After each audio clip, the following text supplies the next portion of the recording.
बंगाल की जनता ने पूर्ण बहुमत की सरकार दीदी के हाथ में दी है। वहां की महिलाओं ने अपना विश्वास दिखलाया है। वहां का माइनॉरिटीज ने अपना हाथ साथ चलिए, दिखलाया है। ज्यादा नहीं, बस मुझे थोड़ा लगता सा है कि इंतजार और है ये उसके लिए कोई और क्या आशुतोष वजह जी, लेकिन एक रही डेटा बात। दिखा देती बिना जी हूँ। एक चीज और हम्म, बोलिए बोलिए। 2011 से लेके 2026 तक 15 सालों में जितने भी भवानीपुर में चुनाव हुए हैं उसका एक आंकड़ा लेके संजीव राजीव जेटली जी को दिखा दीजिए वही और वही कहिए आंकड़ा कि ही वहां दिखाती की हूँ, जनता आपने में बहुत अच्छी बात की, आपके आंकड़ा लेके दिखा देती हूँ। मैंने तीन एक आपके आंकड़ा जो आपकी क्या दीदी के स्थिति हक है। में जा रहा था वो तो दिखा दिया मैंने आपको। एसआईआर का क्या आंकड़ा था वो भी दिखा दिया। अब जरा जो आपने आंकड़े की बात की है ना वो भी दिखा देती हूँ कि अगर हम बात करें 2021 की और 2024 की, भाई 2021 में दीदी के पास एडवांटेज थी, सभी वार्ड्स में उनकी लीड थी, आठों के आठों वार्ड्स में, और उन्होंने एक शानदार जीत दर्ज की थी। लेकिन अगर हम आपके सामने वो डेटा रखें कि जब 2024 के लोकसभा चुनाव हुए थे तो ठीक है, उसमें बीजेपी का प्रदर्शन जो है पिछले लोकसभा चुनावों के मुकाबले गिरा था, सीटें कम हुई थी, लेकिन भवानीपुर जिस संसदीय क्षेत्र में आता है वहां पर अगर उसका कन्वर्जन करें तो वहां पर 5 वार्ड्स में लीड हो गई थी। संजय शर्मा जी, भाई अगर जी 2024 में जब बीजेपी का प्रदर्शन खराब हुआ है, डाउनफॉल हुआ है, उसके बावजूद भी भवानीपुर रीजन में अगर उसको कन्वर्ट करें तो वहां पर लीड बढ़ती हुई नजर आ रही है, तो ये थोड़ा टेंशन का सबब बैठिए है बैठिए। दीदी के लिए। देखिए, ये दूर दूर तक टेंशन का कोई सबब नहीं ठीक है। है। 2021 के विधानसभा की जब हम चर्चा करेंगे तो उसकी पृष्ठभूमि में हमें 2019 के लोकसभा चुनाव को देखना चाहिए। हम्म लोकसभा 2019 लोकसभा चुनाव में इनको 18 सीटें प्राप्त हुई थी, 18 सीटें। हम्म वहीं उसके बाद 2021 विधानसभा में इनको 77 सीटें प्राप्त हुई हम्म थी। और 2024 लोकसभा चुनाव आप देखिएगा तो इनको 12 सीटें हासिल हुई। इनकी 6 लोकसभा की सीटें कम हो गई।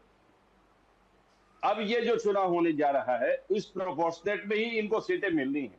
ठीक है। या जितने फड़फड़ा लें, जितने उड़ लें, सोमवार तक का उड़ने का टाइम है इनके पास, फिर सब जेटली जी सब नीचे आ जाएंगे।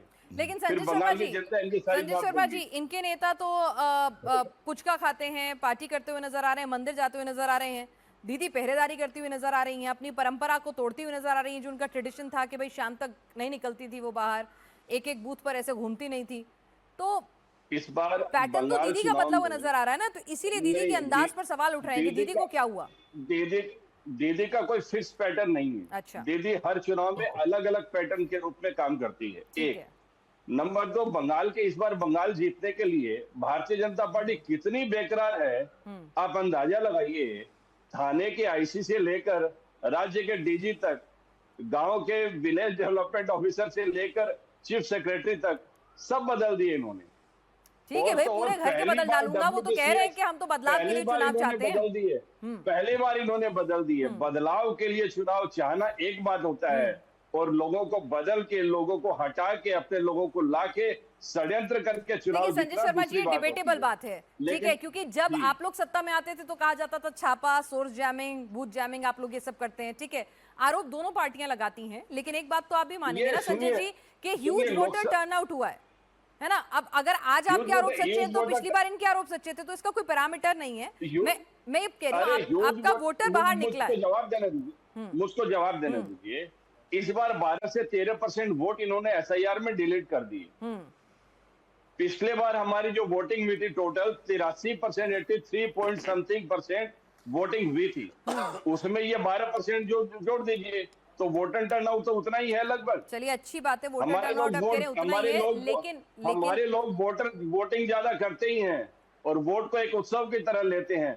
और लोकसभा विधानसभा चुनाव में इनकी पूरी यानी मिलिट्री आपको फोर्स कोई रहती दिक्कत है, तो नहीं ना जो पूरे इनके 58, अधिकारी सुनिए रहते ना, हैं। आप कह रहे हैं कि लोग उत्सव की तरह से वोट करते हैं, वोट किया, सबने उतना ही वोट किया, कोई कम ज्यादा नहीं हुआ है।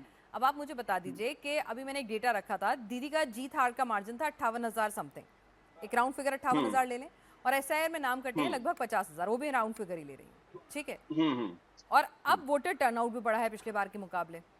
ठीक जी तो इस सिचुएशन में क्या वाकई में, और देखिए दीदी के सामने इस बार शुभेंदु अधिकारी हैं, इसको आप तो डिनाई नहीं करेंगे ना भाई, एक ऐसा शख्स है जो ऑपोजिशन की तरफ से सीएम फेस है, एक ऐसा शख्स है जिसका बैकग्राउंड है कि उसने ममता बनर्जी को हराया है।